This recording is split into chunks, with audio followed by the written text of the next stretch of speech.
Alors aujourd'hui, vu qu'on vient de finir de naviguer toute l'Espagne, on vous a présenté chaque endroit où on s'arrêtait. On voulait faire une espèce de récapitulatif de vraiment les moments ou les coups de cœur qu'on a vécu dans tous ces mois en parcourant la côte ouest et nord de l'Espagne. Est-ce qu'on est prêt? Allons-y! On y va! Donc, au début, on va commencer par les villes qu'on a les plus aimées dans ce parcours. Alors, je commence.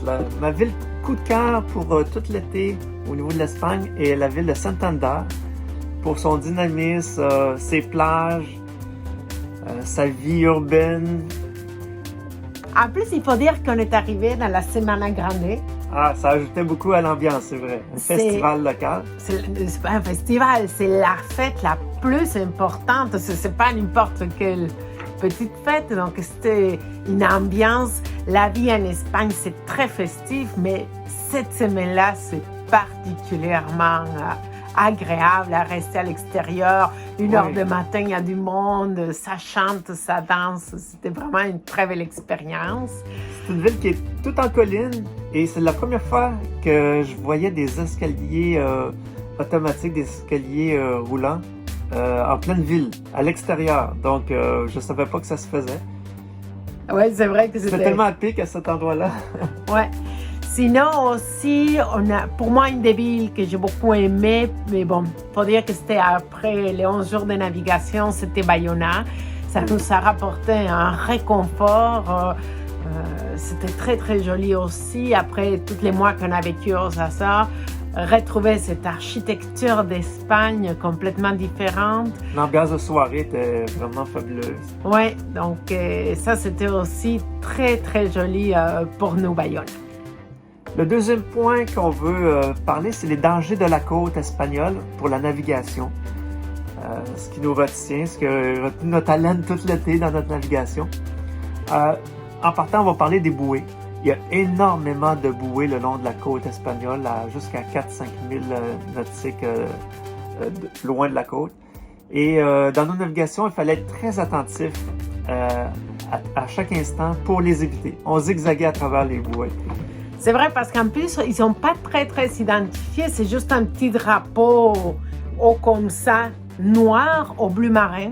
Donc, c'est vrai que dans la mer, c'est un peu plus difficile à voir. Et on a su qu'ils ne sont pas très signalés parce que 80% de ces bouées, ils sont illégaux.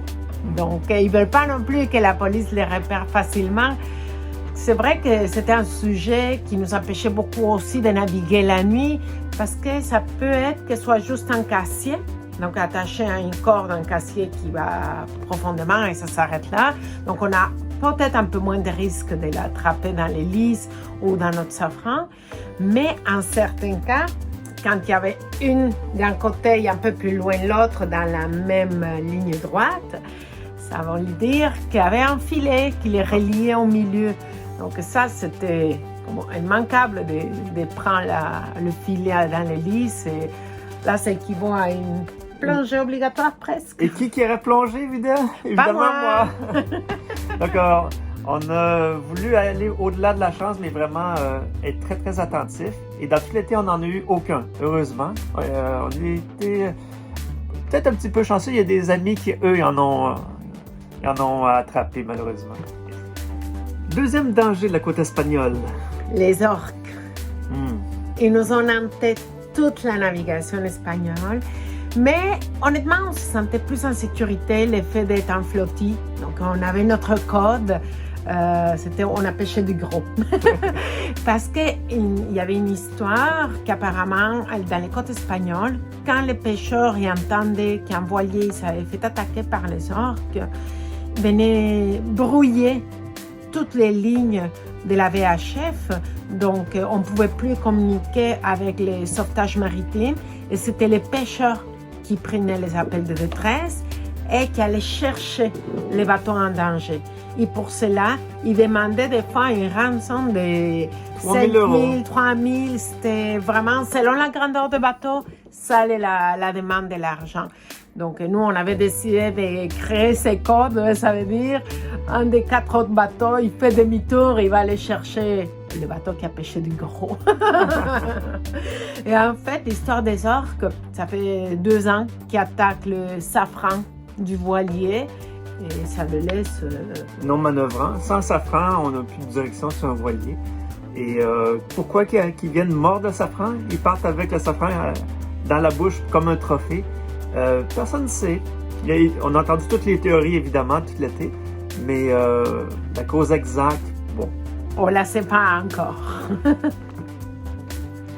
Alors, un autre aspect que nous aussi, on a trouvé un peu plus difficile, c'était la distance des abris et des marinas, on peut le dire comme ça. On a beaucoup aimé cette partie de l'Espagne, mais c'était des navigations très longues. Des fois, pour sortir d'un abri ou d'une marina à l'autre, il fallait faire 50, 60 000. Donc, quand même, c'est des distances de plus que 12 heures là, de navigation. Là. Oui, on voulait arriver avant la noirceur. Et c'était long, là. C'était des fois très long. L'avantage, c'est que c'était l'été. Donc, 10 heures de soir, 10 heures et demie, on a encore un peu de lumière de soleil. Donc, au moins, parce que c'est sûr que l'hiver, quand le soleil se couche à 4 heures de soir, de l'après-midi, c'est un peu plus court comme journée pour pouvoir naviguer toutes ces longues distances. Et d'ailleurs, il y a eu des moments où on restait dans des abris où ça roulait tellement fort. C'était incroyable. Et oui, on était fatigués et on avait été le long d'une plage jeter l'ancre, faire un bon bouillage. Ça allait toute la soirée, mais en pleine nuit, on s'est fait réveiller. La houle a gagné en intensité. Et là, plus moyen de dormir. Le bateau faisait ce qu'on appelle rouler, c'était rouler de côté. Et bon, personne ne dormait dans la flottille, quoi. Finalement, on s'est levé et on partait. Et c'est un côté un peu stressant de ne pas avoir le plan B et C comme chaque fois en navigation parce que bon, tout peut arriver, on peut avoir une panne de moteur, on peut avoir une voile déchirée, on peut avoir un filet, peu importe. Donc c'est vrai qu'on essaie tout le temps de naviguer en disant ok, ça serait la première option, on arrête ici, si ça va bien, on continue et comme ça. C'était très difficile de pouvoir suivre cette façon de naviguer en Espagne à force que les distances étaient très longues. Dans les choses importantes à savoir aussi, c'est une expérience qu'on a vécue de Ribadeo à Viveiro. Le fameux vent Catabatic. Ah oui.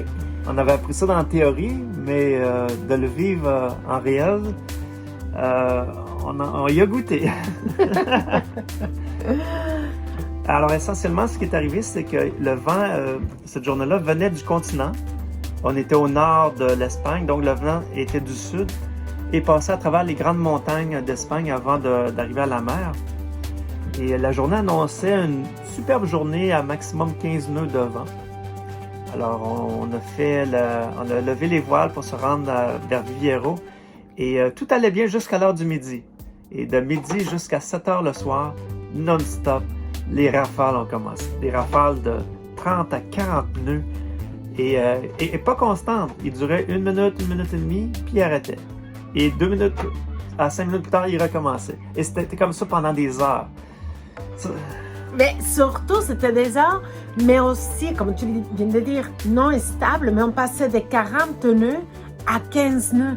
Donc, bien sûr, 40 nœuds, on réduisait une voile au maximum. Ça s'appelle prendre un rythme, donc on le réduisait le plus petit possible. Mais à 15 nœuds, on n'avançait plus du tout. Et quand on avance plus de tout, ça devient un peu plus dangereux parce que le bateau n'est pas manœuvrable. On se laisse pousser par le courant ou par les vagues, donc il faut reprendre la vitesse. Et pour reprendre la vitesse, on sort des voiles. Donc on enlève les riz, on a les grandes voiles. Et quelques secondes plus tard, encore des grosses rafales à 40. Vite, on rentre les voiles. Ah oui, c'était tellement soudain qu'avant de rentrer les voiles, il fallait abattre pour que le vent prenne moins dans les voiles. Oui. Et après ça, il fallait rentrer les voiles. Et c'était comme ça, tout le temps, pendant des heures. On est arrivé le soir vers passé 5 heures à Viveiro, dans la baie de Viveiro. Toute la flottille était heureuse d'avoir jeté l'ancre. Ah oui, mais non, mais en plus, ces journées-là, au moment qu'on tourne la dernière pointe de la montagne pour entrer à la baie de Viveiro, Je m'en souviens, on avait vent et courant contre nous. Donc, on avait nos voiles ouvertes. Et comme vous savez, on ne peut pas naviguer avec le vent de face. Donc, on faisait du près, c'est-à-dire on tournait comme ça. Mais pas moyen. Donc, on a dit, tant pis, on va faire du sailing motor. C'est-à-dire, on allumait le moteur en plus de nos voiles. Donc, on avait nos voiles et notre moteur à 1800 tours. Et on allait à 2 nœuds. 2 nœuds, c'est 4 km à l'heure. Donc, on était vraiment de toutes nos forces. Mais il était tellement fort le vent et le courant qu'on avançait. Ça nous a pris plus que 2 heures pour pouvoir rentrer à la baie. Et la cerise sur le gâteau de cette journée-là, bien sûr, quand on est près, le bateau, il tape un peu plus dans les vagues. Donc, au moment qu'on est prêt à jeter l'ancre, tout ça, je rentre au bateau et j'y vais chercher quelque chose dans notre salle de vin.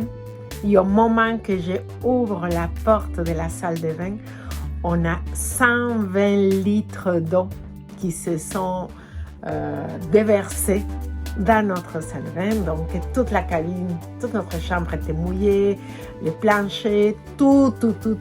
Et en fait, est-ce que ça arrivait, nos robinets des douches, c'est pas à tourner, c'est vers le haut et vers le bas.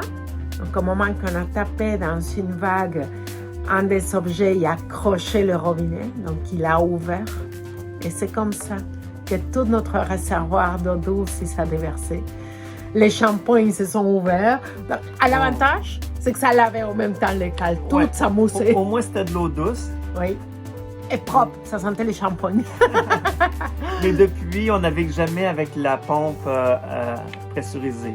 On met le disjoncteur en off pour s'assurer que la pompe ne vide pas nos réservoirs pour une raison qu'on n'aurait jamais pensé, mais on l'a vécu. C'est ça, donc ça fait partie aussi des choses qu'on a appris et retenues dans cette côte espagnole. Et si on leur racontait le Cap Finistère? Oui.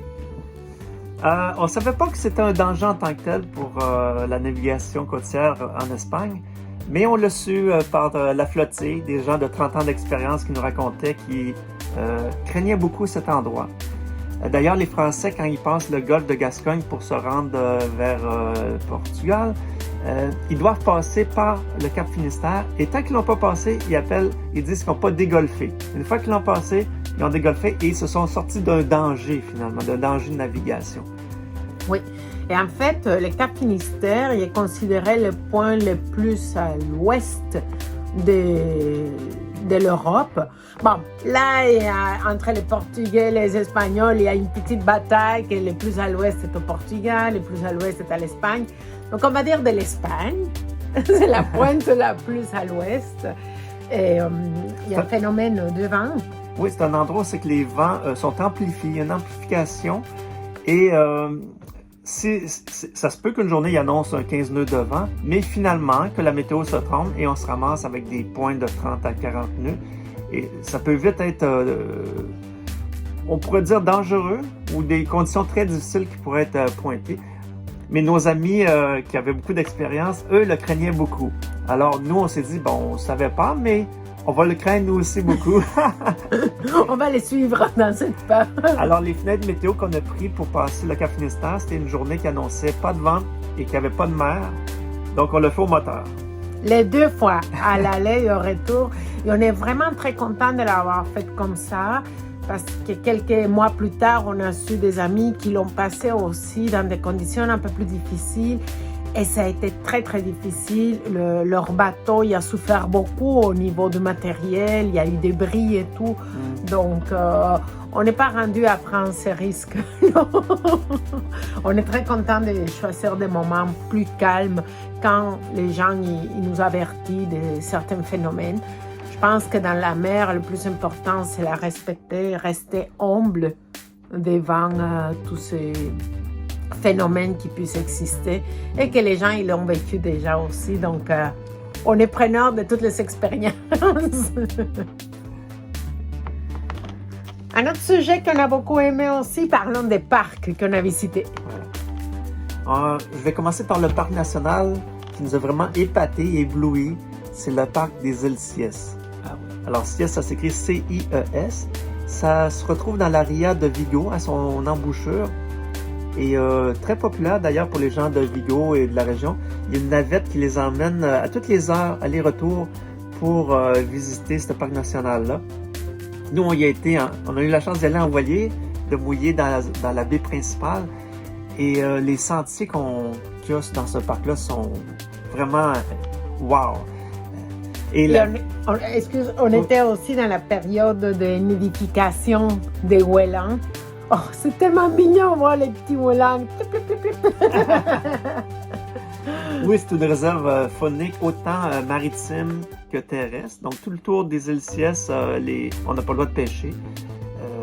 Et même chose dans l'île, pas le droit de chasser et de déranger même tout ce qui est oiseaux. Animaux, quoi que ce soit.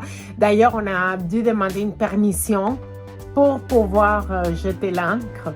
Donc, c'était mon rôle dans la flottille, vu que c'était moi qui parlais espagnol. J'allais chercher les documents de tout le monde, mais c'est super facile à faire. On l'a fait par Internet.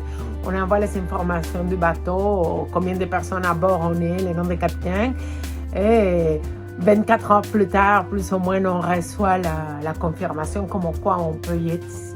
Donc, c'est quoi, combien de personnes ils acceptent par jour? Ils acceptaient un maximum de 1000 personnes. Donc, c'était vraiment bien contrôlé. Il y avait des gardes forestiers sur place à tous les jours. Et pour les paysages, c'était vraiment la place de carte postale par excellence. Oui, vraiment très, très joli à visiter les îles Siès. Le deuxième parc qu'on a beaucoup aimé, c'était à La Corogne. Bon, il faut dire que La Corogne, c'est une grande ville aussi.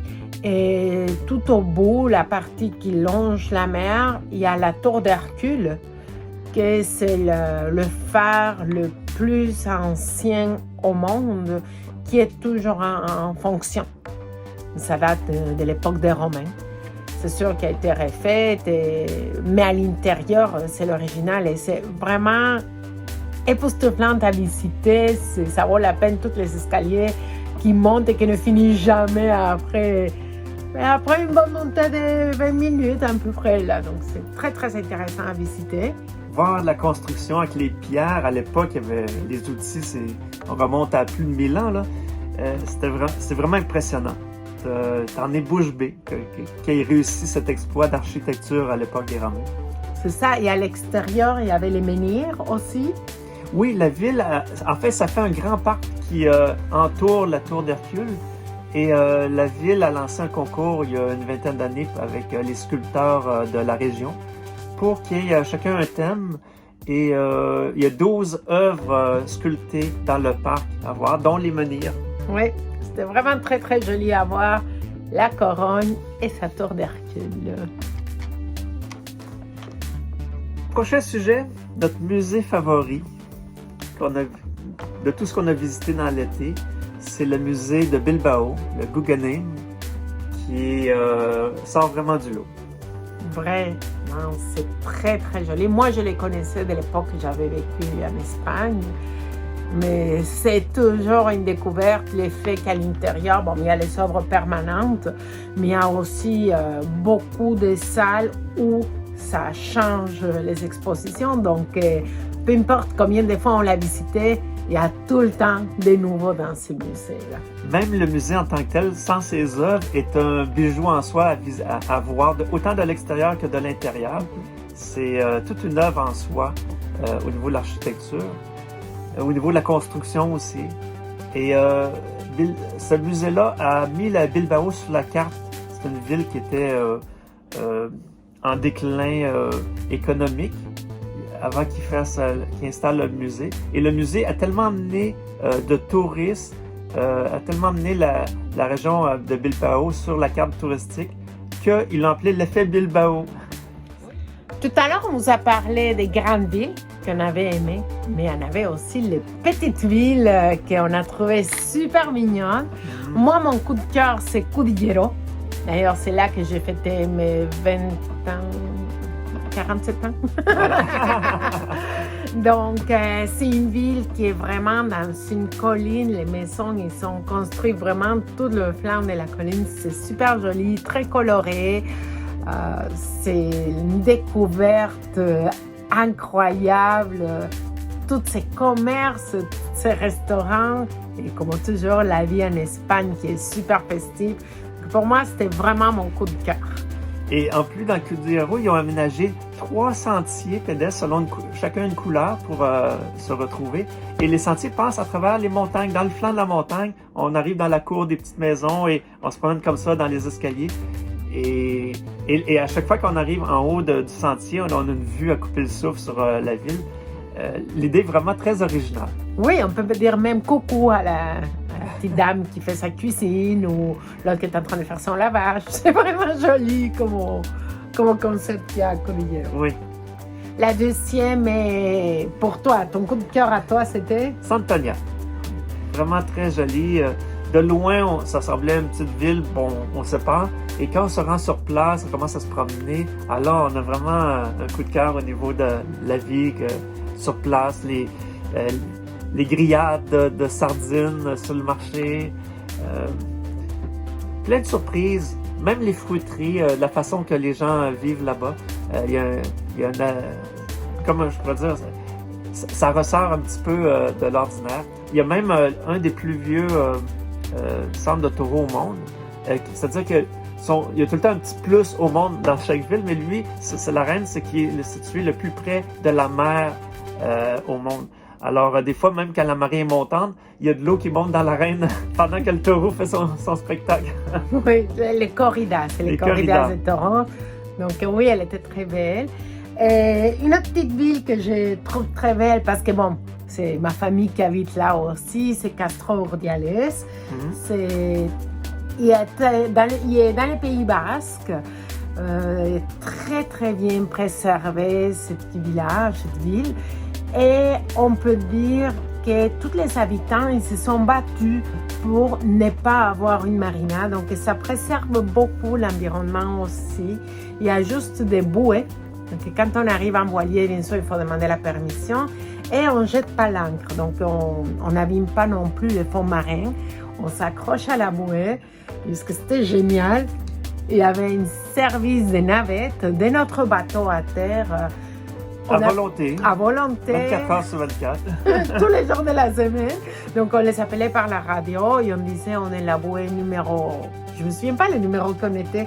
94, si ma mémoire est bonne, quelque chose comme ça. Donc, on disait 94, on est prêt. Ils venaient tout de suite, les marineros nous cherchaient. Bon, il fallait être prêt à sauter tout de suite, parce qu'ils passent vite là. Donc, tout le monde est dehors. Comme tout taxi, quoi. C'est ça. Tout le monde est dehors avec leur sac à dos. Ils s'accotent à ton bateau. 2 secondes, plus tout saute et on s'en va. Et au retour, la nuit, il n'y a pas d'heure. C'est quand on veut, on revient. Donc, avec la flottille, on essayait d'être plus écolo et dire, OK, on s'appelle par téléphone, nous.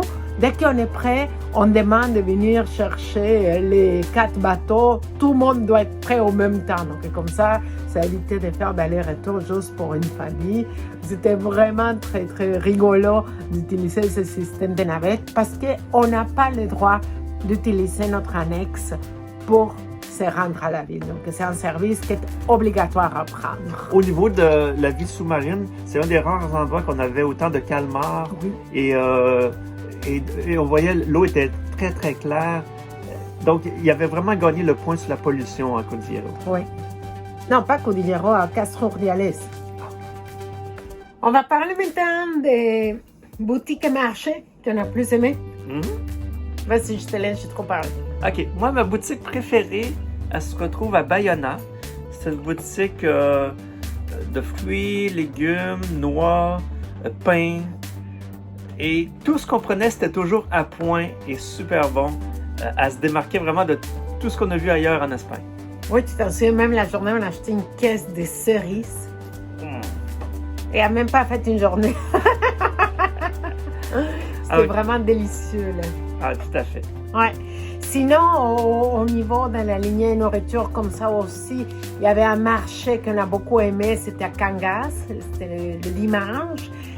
Et bon, il y avait le marché de toute la semaine, il y avait des fruits, des légumes, des poissons et tout ça. Mais le dimanche, il s'est étalé aussi dans la rue. Donc, il y avait des artisans de fromage, des boulangeries, vraiment plein d'options. Il y avait même une section plantes, vêtements et tout. C'est vraiment comme tout le centre-ville de Cangas. Donc on a passé toute une avant-midi à le visiter, à découvrir leurs produits. C'était vraiment super agréable aussi. Oui, ça donnait une super ambiance en plein air. Et si on revient à un volet un peu plus technique, au niveau navigation, on voulait partager aussi les meilleurs mouillages qu'on a vécu en Espagne pendant tous ces mois. Oui, et sans... En fait, il y en a deux qui sont presque à égalité, mais ils se démarquent de toute la côte espagnole. Le premier est à Santanya. À Santanya, c'est une baie qui a 3 villages. Il y a Santanya d'un côté et il y a une autre ville, Laredo de l'autre côté. Et dans le milieu, ça fait un superbe mouillage qui peut accueillir au moins au-delà de 30 bateaux et plus.